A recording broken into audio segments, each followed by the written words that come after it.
Só mais um tapinha no meu retorno aqui, na frente você controla aí, né? Dá só um tapinha no retorno aí, isso, está aparecendo aqui. Meus irmãos, eu estou feliz por retornar aqui. Muito feliz, grato a Deus de fato pela oportunidade que Deus tem me dado ao longo de tantos anos. E no meio das muitas oportunidades, conhecer pessoas especiais. Acredito que pouco mais de um ano, vai fazer um ano agora, quando nós estivemos lá no Paulo, tive a honra de conhecer o pastor Giovanni. E eu imagino a relação de Paulo com Lucas. Quando se conheceram, entenderam que havia uma essência de glória de Deus no campo dos pensamentos e que ambos poderiam, de uma forma muito generosa, somar um na vida do outro para engrandecimento absoluto do reino. E isso é legal, porque nós somos o quê? Cooperadores na obra do Mestre Jesus. Diga cooperadores.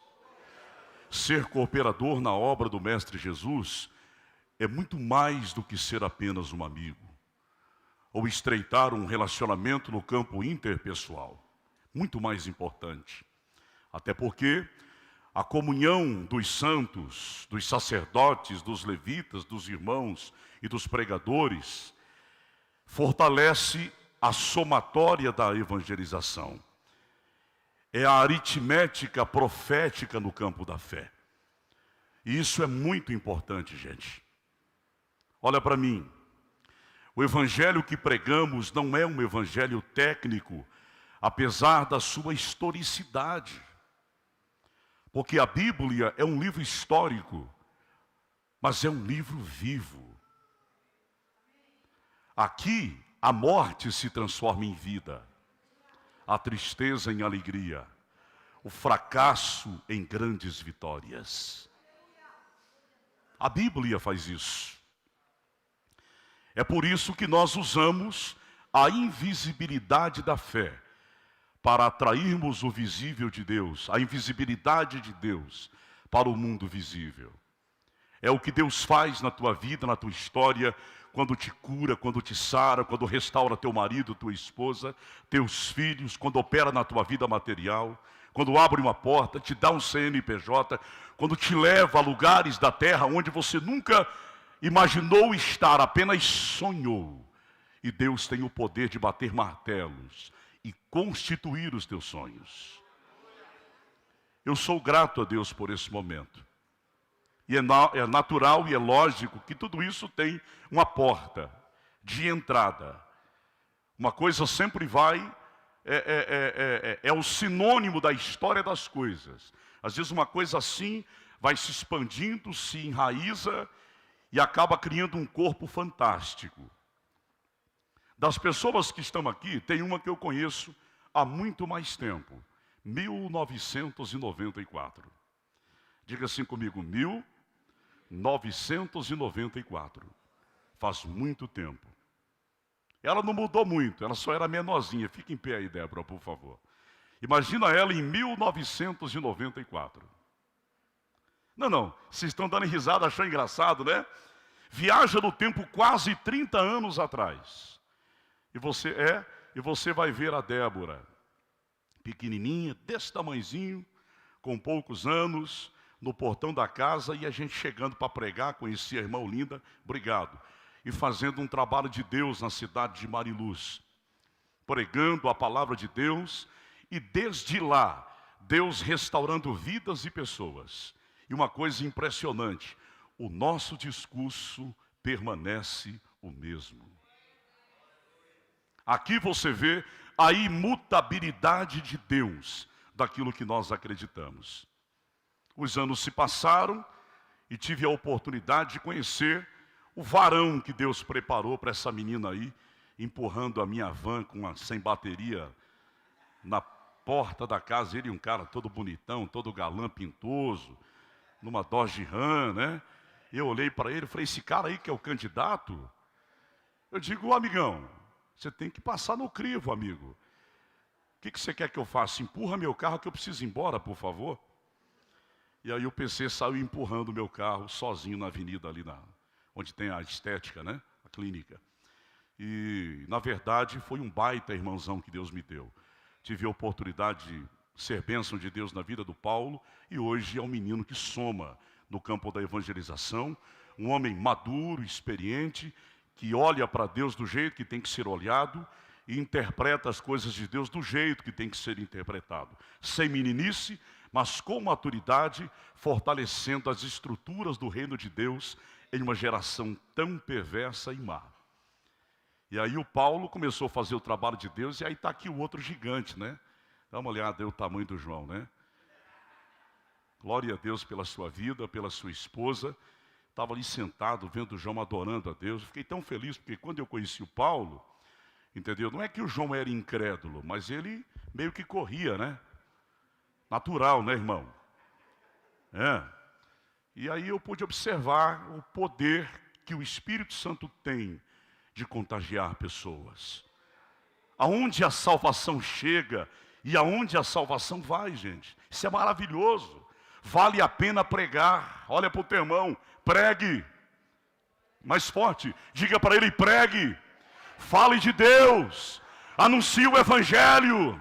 Seja profeta. Influencie a geração. É isso que Deus quer. É isso que Deus quer. Vendo aqui muitos amigos além deles. Está ali o Hugo, né? Eu vi até o Silvio Santos ali atrás, agora há pouco. Fala Silvio. Amarrou e está lá atrás, ó. Por que você está dando uma de sério? O que aconteceu? Está tudo bem lá em casa? Ah, esposa, né? É o que diz o presidente, manda quem pode e obedece quem tem adjuntora. Né? Orar pelo presidente, né, gente? Aliás, orar pelo Brasil, né? Porque nós temos um objetivo e temos um propósito. E Deus vai estabelecer princípios reveladores em cima desse propósito. A minha esposa está aí, quase 30 anos já, juntos, né, meu bem? Glorifico a Deus pela tua vida. Hoje revi também aqui na casa do Paulo, essa irmã aqui, como é que é teu nome, irmã? A Gisele. A Gisele disse que me viu pregar há uns 300 anos atrás. Eu disse, meu Deus, aí ela falou que ela era bem novinha. Eu disse, Jesus, estou ficando velho. Deus abençoe sua vida, viu, irmã? Ela disse que ouviu muitas mensagens que pregamos aí no começo dos anos 90, meado dos anos 90. E eu glorifico a Deus pela tua vida, conhecendo teu esposo. Deus em Cristo vos abençoe. Todos os demais irmãos. Gente, vamos ler a palavra. E eu quero ser resumido esta noite, não quero ser cansativo, mas eu preciso entregar pelo menos uma parte da revelação de Deus, aquilo que Deus entender necessário, para que eu não roube o espaço de vocês e que os irmãos ainda tenham tempo de sair daqui e comer pelo menos uma pizza por aí, né, meu irmão? Não é verdade? Se terminar o culto 10 da noite, aí fecha tudo e não tem para onde ir, né? Então não quero atrapalhar a noite de vocês. Mas o tempo que Deus selecionou para nós aqui, nós vamos viver como se fosse o último dia. Você pode fazer isso, sim ou não? Amém, gente? Amém, pessoal? Se tem voz aí, diga amém. Pergunta para o seu irmão se ele já chegou na festa, irmão. Parece que ele não entrou na festa ainda. Lógico. Glorifique o nome desse Deus. Senhoras e senhores, fiquem em pé, por favor, e abram as nossas Bíblias. Na canção de número 77. O Terrelim de número 77 do livro dos Salmos da Bíblia. Salmo de número 77. Glória a Deus. Pergunta para o teu irmão se ele está à vontade. Está à vontade, irmão? Sim ou não? Você tem que sentir a vontade aqui, senão é difícil, né? Você está em casa. Mas eu estou visitando pela primeira vez. Então é você que de fato precisa estar super à vontade, né? Aliás, eu queria que hoje fosse a minha primeira vez aqui, pastor. Me pergunta por quê? Porque eu vi pessoas que vieram pela primeira vez recebendo presente. Você pensa que eu não estou ligado, meu irmão? Aqueles pacotinhos cor de pão lá atrás, ó. Estou de olho, meu irmão. Vai, né? Ah, obrigado, pastor. Fiquei feliz. Entendeu? Quem não chora não mama, meu filho. Glória a Deus por isso. Salmo 77 diz assim a palavra de Deus. Escute. Ô meu filho, o menino da técnica, tem um fundo musical aí ou não? Pode ser até Richard Kleiderman, não tem perigo não. Se tiver um fundo aí, coloca aí para dar aquele tchan, tchan, tchan, tchan, ladies and gentlemen. Ok, diz assim o texto. Clamei a Deus com a minha voz. A Deus levantei a minha voz. Olha só. E Ele inclinou para mim os seus ouvidos. No dia da minha angústia busquei ao Senhor. A minha mão se estendeu de noite e não cessava, e a minha alma se recusava em receber consolo. Lembrava-me de Deus e me perturbava. Queixava o meu espírito e desfalecia. Sustentaste os meus olhos vacilantes. Estou tão perturbado que não consigo falar. Considero os dias da antiguidade, os anos dos tempos passados. De noite, chamei a lembrança do meu cântico. Meditei em meu coração e o meu espírito me investigou. Rejeitará para sempre e não tornará-se favorável? Cessou para sempre a benignidade do Senhor? Acabou-se a promessa que veio de geração em geração? Esqueceu-se de Deus de ter misericórdia? Ou encerrou Ele a sua misericórdia na sua ira? Podeis tomar assento enquanto eu dou mais uma bicotada nesse negócio aqui. Traz mais um lá, meu filho. Maravilha.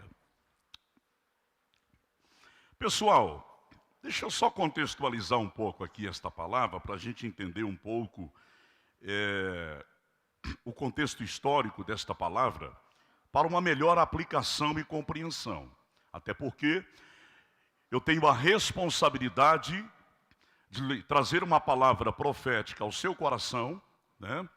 Uma palavra profética ao seu coração, e quando o seu pastor presidente, que é o anjo da igreja, que você deposita depois de Deus nele toda a sua confiança, de contar a sua vida, sua história, de levá-lo na tua casa, de abençoar seus sonhos, os seus projetos, não é? Você confia no homem de Deus. E então o homem de Deus resolve trazer um outro homem de Deus para somar na reunião, na história da igreja, no culto, no programa de evangelização. Então eu preciso saber e preciso ter conhecimento diante de Deus em primeiro plano, que cada palavra que eu verbalizar aqui, que eu direcionar a você, muitas pessoas vão entender que eu sou um formador de opinião. E como eu não venho aqui debater se é ou se não é, se tem ou se não tem, você vai sair daqui para aplicar aquilo que você vai aprender na noite desse dia. Isso é muito sério, porque eu formo uma opinião que poderá trazer resultados positivos ou resultados negativos na sua vida, se a mensagem que eu levar até você não for uma mensagem eficaz, não for verdadeira e não for genuína. Porém, o contexto histórico desta palavra retrata mais uma vez a nação de Israel como palco da antiguidade, de guerras e conflitos e duelos e avivamentos e sinais e milagres. E agora nós estamos diante de uma derrota do povo de Israel pelos filisteus, aonde eles perderam um dos seus maiores patrimônios, que era a Arca da Aliança. Quando eles perdem a Arca da Aliança, automaticamente eles haviam perdido e colocado nas mãos do adversário a presença de Deus. E então os filisteus ficam por algum tempo com a Arca da Aliança, mas a Arca da Aliança, ao invés de se tornar bênção na mão do adversário, tornou-se maldição na vida deles. Por quê? Porque a presença de Deus só pode ter efeito na vida de quem crer na presença dele. Se você é contrário ao pensamento de Deus, dos sacerdotes e profetas, não vai dar certo. É aquele texto, luz e trevas. É o jugo desigual, guerra do bem contra o mal, Deus e o diabo. Ou você é de um lado ou você é do outro. Ou você está do lado da bênção, ou você está do lado da maldição. Nesse texto, a maldição vence a peleja contra os filisteus, mas pega a base, o cenário, o palco da presença de Deus e leva para eles como uma espécie de troféu. E aí, a Arca da Aliança tornou-se um atraso para os filisteus, e eles passaram a se desintegrar. Os filisteus começaram a perder tudo o que tinha. E aí eles perceberam que eles tinham que se desfazer daquilo. E aí eles mandam a arca de novo para sumir um pouco o meu som aqui do meu retorno, irmão. Aí, estou gritando muito? Não muito, né? Tá bom assim? Ok, pessoal? Gente, eu falo alto mesmo. Eu nasci no berro. Exatamente. Essa irmã disse assim: nossa, pastor, o senhor mudou muito, né? De 25 anos para cá, 30 anos quase que eu vi o senhor e tal. E uma das coisas que não mudou é essa loucura que Deus me deu, né? Eu poderia muito bem explorar o grave de voz aqui e pregar igual o Cid Moreira. Oh, assim diz o Senhor, Deus de Israel. E tal, ia ficar tão bonito, né? Mas eu não consigo, irmão. Se eu não tivesse enchendo o pulmãozinho de ar e mandando metralhada para frente, eu fico amarrado. E às vezes incomoda um pouco, porque, né? Grita bastante. Mas é assim mesmo. Segura aí. E vamos navegar no oceano de Deus na noite desse dia. Se a gente grita no estádio, se a gente grita no show, entendeu? Vamos fazer a mesma coisa aqui. Não é? O pessoal vai para o estádio, toma remédio para melhorar a garganta, entendeu? Faz até um jejum de fala. Eu tenho amigos em Foz do Iguaçu que quando vai para São Paulo assistir Flamengo, Palmeiras e Corinthians e tal, passa a semana inteira, irmão, resguardando a voz. Porque ele disse: eu estou pagando caro do ingresso, estou viajando de avião, imagina eu lá rouco. E ele se prepara para poder viver aquele momento como nunca. Será que Deus não merece mais do que isso, meu irmão? Saia daqui esgoelado de tanto dar glória a Deus e aleluia, de bater pé. Gente, deu até cãibra, porque de tanto que eu bati o pé, entendeu? Meu braço chegou a doer de tanto que eu movimentei. É assim que funciona. O evangelho vivo faz você se movimentar. É uma ação voluntária dentro de você. E isso é muito forte. Mas aí levaram uma Arca da Aliança para Israel. E aí a Arca da Aliança foi parar na casa de um cara chamado Abinadab. Mas esse Abinadab não é o filho de Jessé, irmão de Davi. Era um outro Abinadab da Bíblia que não tem muita referência sobre ele. Mas a Arca da Aliança ficou na casa de Abinadab por 20 anos. E pelo jeito, a Arca da Aliança dentro da casa de Abinadab também não foi muito bem interpretada e compreendida. Você sabia que às vezes tem pessoas que chegam a ficar 15 anos na igreja sem receber vitória? Está sentado na igreja, toma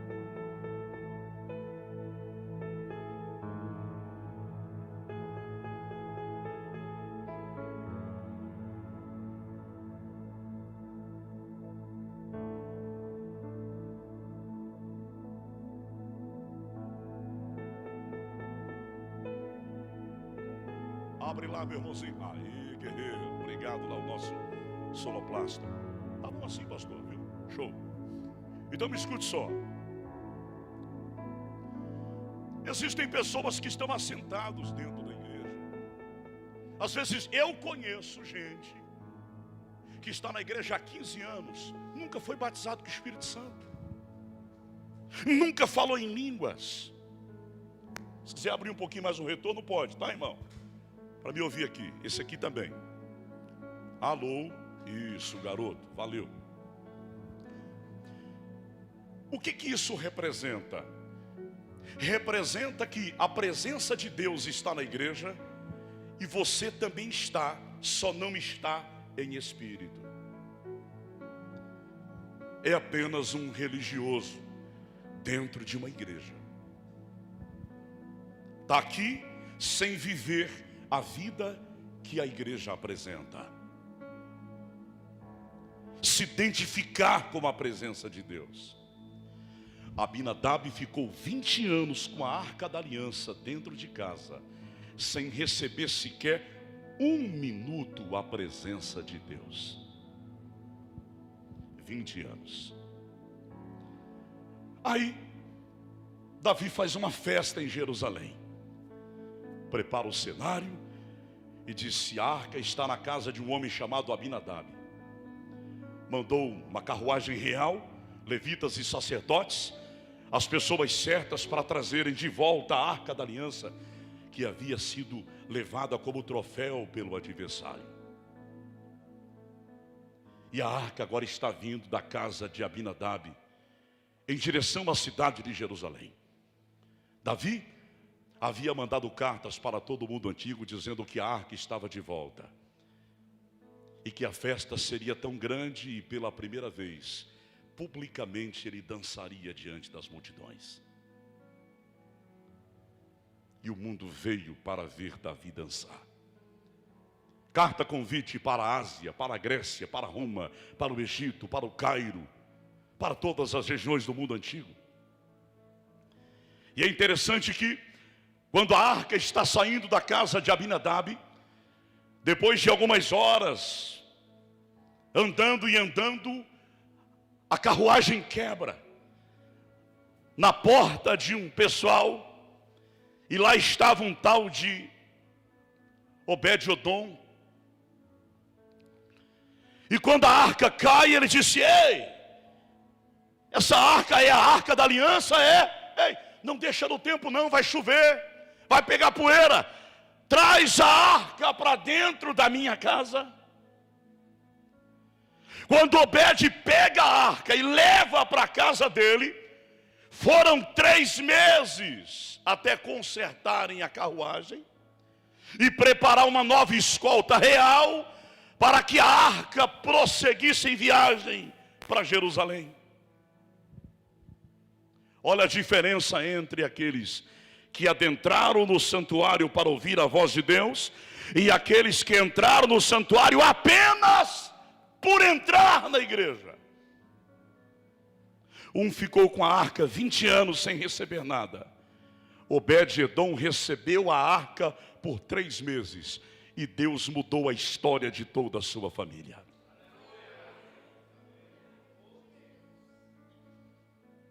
É importante lembrar, o que você está fazendo aqui? Qual é o seu objetivo? Buscar primeiro o reino de Deus e a justiça de Deus. As demais coisas serão acrescentadas: carro, propriedades, faculdades, fazendas, aviões, CNPJ, viagens internacionais, lazer, formação do filho, sustentabilidade, sua roupa, sua reforma. As coisas que agregam valores materiais são as demais coisas.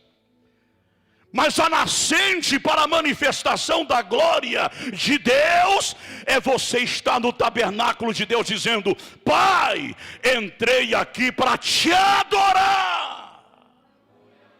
Eu posso ouvir um amém aí, meu irmão? Entrei aqui para te sentir. Se o Senhor causar um terremoto aqui, Eu quero viver uma escala de 7 graus, na escala Richter, num terremoto de glória sobre a minha vida. Daqui para aquela porta, existem sonhos, necessidades e projetos. E aqui está o antídoto que vai sair contigo daqui para te fazer brilhar daquela porta para fora. Não tem como ser gelo aqui e fogaréu lá fora. Não tem como ser vitorioso aqui e derrotado lá fora. Se sai derrotado aqui, será derrotado lá fora. Se sai vitorioso daqui, será vitorioso lá fora. Aleluia! Se sai alegre daqui, será alegre lá fora. Se sai cheio daqui, será cheio lá fora. Se sai tomado pela glória daqui, será tomado pela glória lá fora. Agora a arca sai da casa de Obed, depois de 3 meses, e vai em direção a Jerusalém. Uma multidão segue a arca, porém, a arca era um objeto tão sagrado, que somente pessoas selecionadas e consagradas poderiam tocar na arca ou removê-la de um lugar para outro. Somente pessoas escolhidas. Porém, multidões e multidões de curiosos cercavam a arca da aliança, como se fosse uma procissão de pessoas seguindo a arca até Jerusalém por dias consecutivos. No meio daquela multidão havia um adolescente. A Bíblia também não fala muita coisa sobre ele e sua casa e a sua família. Não tem muitos registros a respeito da sua genealogia, da sua historicidade, da sua convivência social, religiosa. Porém, estava no meio daquela multidão alguém aparentemente insignificante, pobre, sem recursos, desconhecido, sujo, empoeirado, seguia a arca da aliança. Por certo, havia no coração daquele garoto um desejo, um sonho de viver aquilo que estava sobre a arca, ou de sentir aquilo que a arca representava e transmitia para ele. E agora a arca chega em Jerusalém. Quando a arca chega em Jerusalém, a festa já estava pronta. Milhares e milhares de caravanas de todas as partes do mundo antigo, navios que vinham de todas as partes do Mediterrâneo para Israel, Judeia, Samaria, Galileia. Todas as pessoas que moravam na circunvizinhança se deslocaram de suas casas para a maior festa que o mundo antigo já viu. E um detalhe, João: o rei Davi disse que dançaria diante da multidão para celebrar a chegada da presença de Deus e da arca sobre o seu povo e de volta para Jerusalém. Começa a festa. O Vale do Cedron, Monte das Oliveiras, o Getsêmani e as regiões metropolitanas de Jerusalém estavam tomadas de milhares e milhares de pessoas querendo entrar no templo de Jerusalém, estar muralha dentro, querendo fazer parte e ver o rei. Gente em cima da árvore, dos prédios, dos castelos. Eram pessoas de todas as partes do mundo querendo ver a mesma coisa ao mesmo tempo.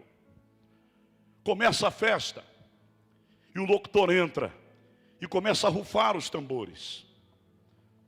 E o locutor começa: com vocês, a dança do maior rei de Israel. É 1, é 2, é 3. Com vocês, o velho filho de Jessé, o rei Davi. E Davi entra na pista e começa a dançar a dança real. Todos os instrumentos musicais, a maior sinfônica, a mais treinada, a mais preparada, até porque se tratava de alguém que já havia composto mais de 50, de 75 canções dos salmos da Bíblia Sagrada. Era uma referência musical em todo o mundo antigo. O maior levita, PC, menina dos olhos de Deus, menino guerreiro que saiu de trás das ovelhas malhadas, que venceu grandes pelejas e agora era um rei reconhecido internacionalmente como uma referência de fé e alguém que de fato conhecia Deus face a face. E lá está o rei dançando, e as multidões aplaudiam. De repente, sabe o adolescente que acompanhava a Arca da Aliança desde o interior da Galileia, passando pela Samaria, o garotinho desconhecido que acompanhava a arca, que saía da casa de Obed, esse garoto querendo entrar no templo, o sonho dele era ver o rei. Ele queria enxergar o rei, ele queria ver, porque ele só conhecia pelas mídias, pela publicidade, que havia um rei, e esse rei era poderoso, e tinha uma história, e matou urso, e matou leão, e venceu pelejas, e gigantes e tal. E o sonho desse garoto era se encontrar, ou encontrar-se com o seu ídolo, que era Davi. E o menino vai mergulhando debaixo das pernas da multidão, corre para lá e um guarda expulsa ele daqui, ele corre, daqui a pouco ele entra de novo.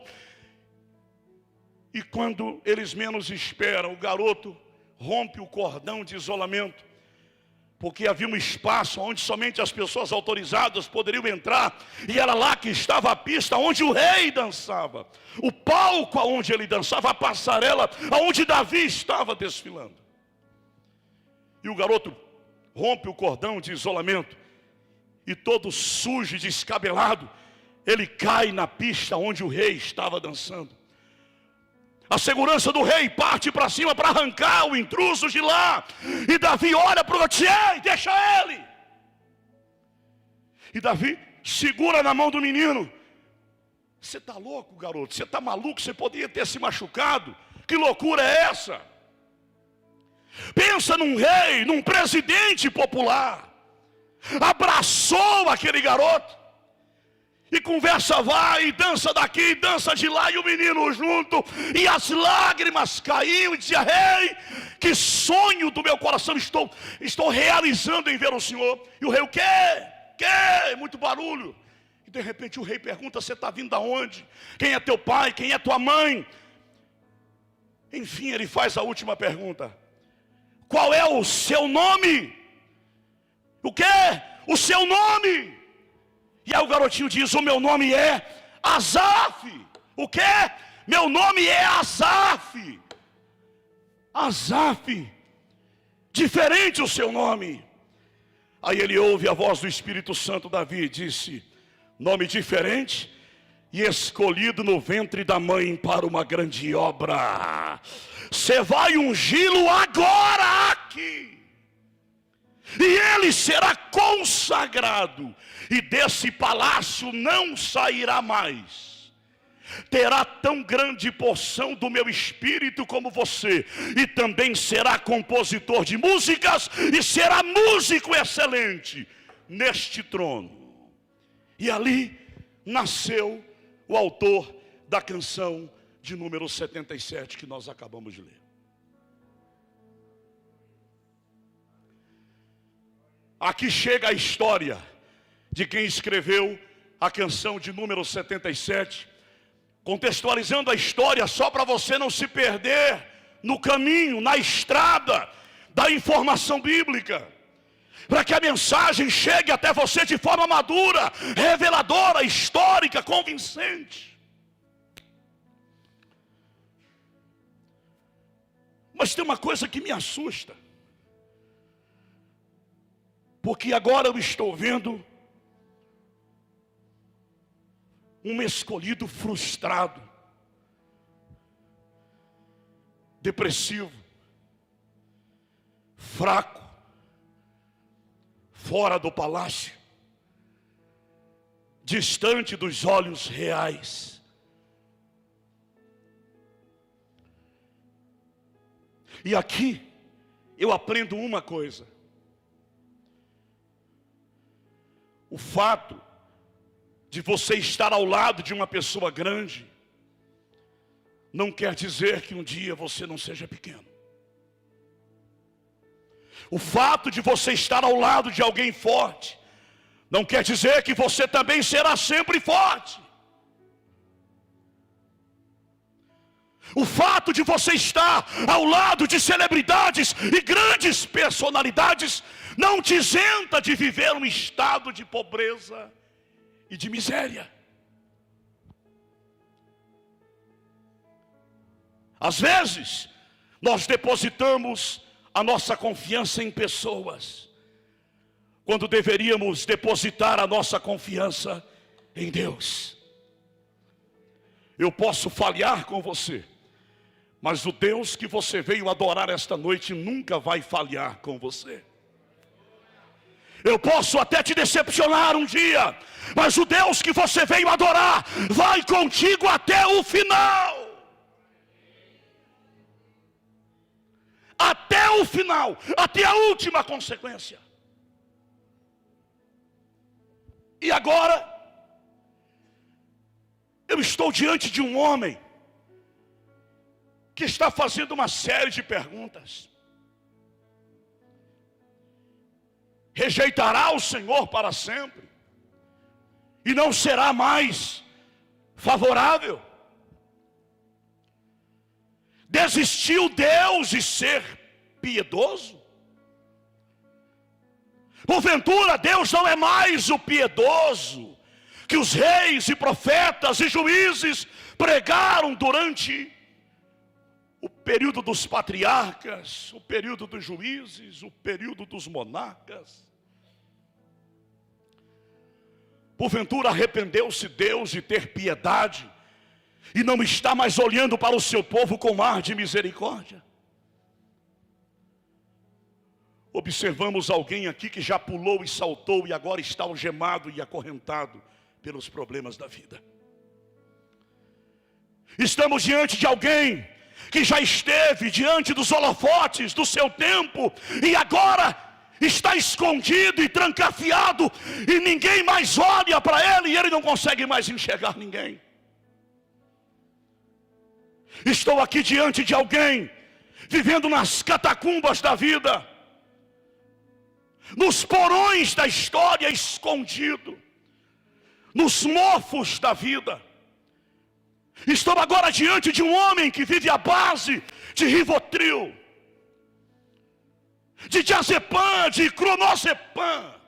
Eu estou agora diante de um homem que esteve ao lado de um dos maiores reis de Israel e que hoje só existe na sua fala uma palavra: não tenho prazer na vida.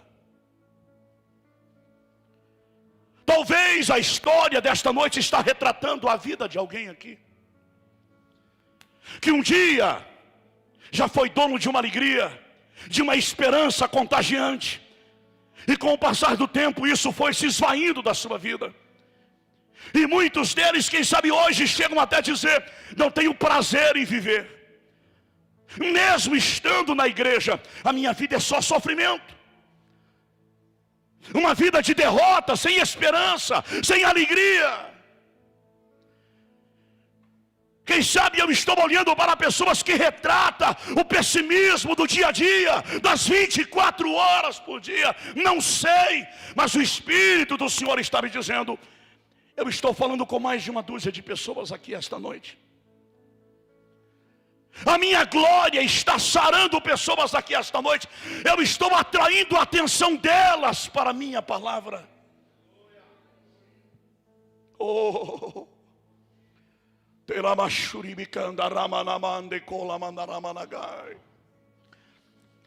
eu quero que você tire pelo menos um minuto do seu tempo para gritar o nome de Deus aí esta noite. Não tenha vergonha, meu irmão. Não tenha vergonha.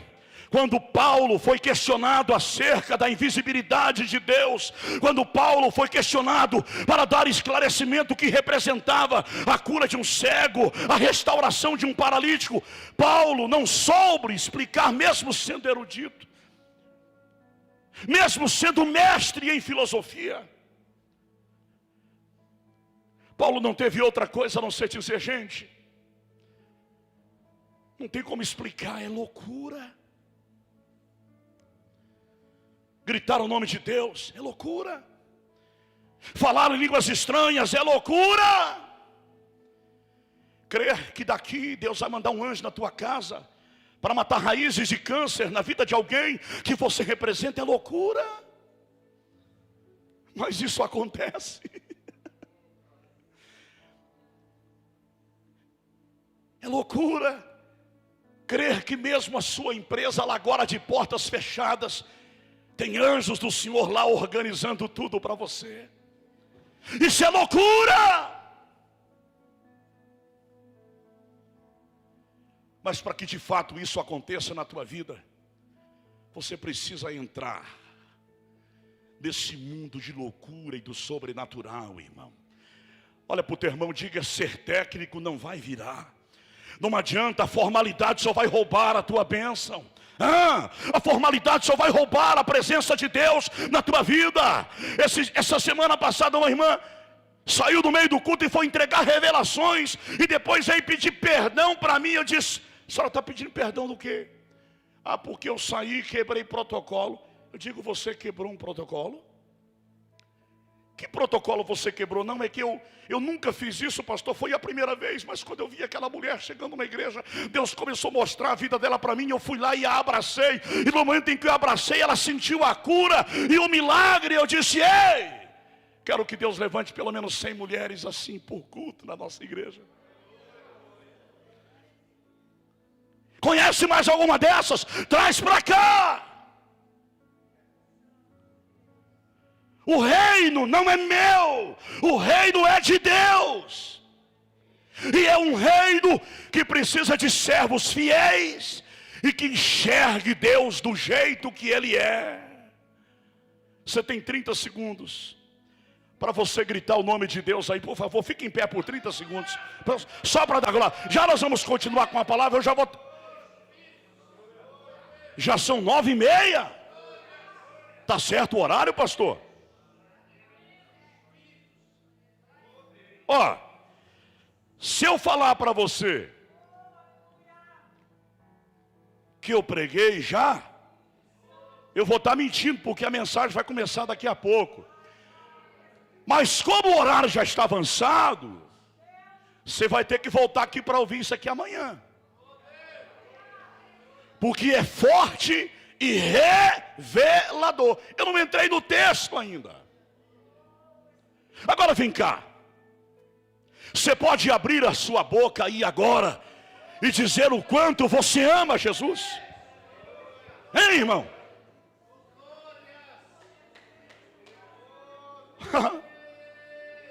O diabo não suporta uma igreja que clama, uma igreja que ora, uma igreja que levanta as mãos, que mexe os pés, uma igreja que sente arrepios na alma. O diabo não suporta. As doenças não suportam, as tristezas, o fracasso não suporta a unção de Deus que reina numa igreja viva. Abra a tua boca e glorifica ao Senhor agora, vai. Mostra para o diabo que você tem para Deus esta noite. Mostra para Satanás que a sua adoração é genuína, é verdadeira, é real, é precisa. Chapacandarabaxuribicandaraia. Mostra para Satanás que a presença de Deus na tua vida é real, é significativa. Chapacandarabaxuribicandaraia. À medida que você adora, Deus visita alguém na tua casa. À medida que você adora, Deus visita a parte do teu corpo que precisa de um milagre. À medida que você adora, Deus entra na tua conta financeira, Deus entra na tua história, Deus entra no teu computador, Deus visita os teus animais. Oh, xarabacandaramachandaraia. Meu Deus, Espírito Santo, entra agora. Olha a tua igreja clamando, olha a tua igreja glorificando o teu nome, olha a tua igreja sentindo tua glória, tua graça. Eu quero ouvir, não pare de adorar, não pare. Não pare. Eita, meu Deus. Oh, xarabacanalabachúria. Remoria xeroboconderemenehai. Rabachuriandaramachúria. Oh, meu Deus. Cantorobo chorobongom, remoria choregené, arabai toconemestegia, rabachúria, repoquetaraxé. Ai meu Deus! Há uma presença, há uma presença, há uma presença, há uma glória, há uma presença, há uma glória, há uma presença, há uma glória de Deus. Oh meu Pai! Chapacatarachuribicandaramachandaraia. Enquanto você adora, Deus está me dando visões. Enquanto você adora, Deus me dá visões, revelações. Oh Espírito Santo. Oh Rabachorialabahai. Não pare, não pare, não pare, não pare. A arca está diante de você. A presença de Deus está diante dos seus olhos. Não pare, não pare, não pare, não pare, não pare, não pare. Pastor, a minha boca está meio travada, a minha mandíbula não se movimenta, a minha língua parece que está travada. Ei, expulsa essa retaliação. Oh meu Deus, aleluia. Ai meu Deus do céu. Xaracandaramachúria. Sopra Deus, sopra a tua glória.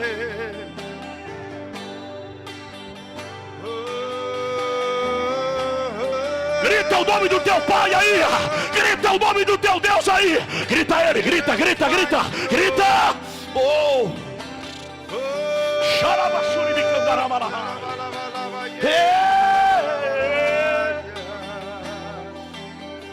Queremos mais, Senhor. Queremos mais, Senhor. Renova, renova, renova. Renova as forças. Renova, renova forças. Ai meu Deus do céu.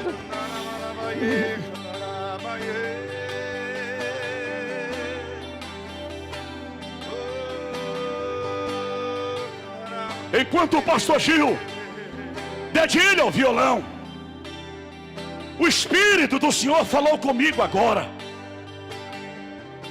Tem uma pessoa aqui num estado de tristeza tão grande, mas tão grande. A tristeza que você sente está além daquilo que é normal. A tristeza que você sente não é algo convencional, comum, mas é uma tristeza tão terrível que chega a arder dentro de você de tanta dor. É uma angústia que produz uma dor interna.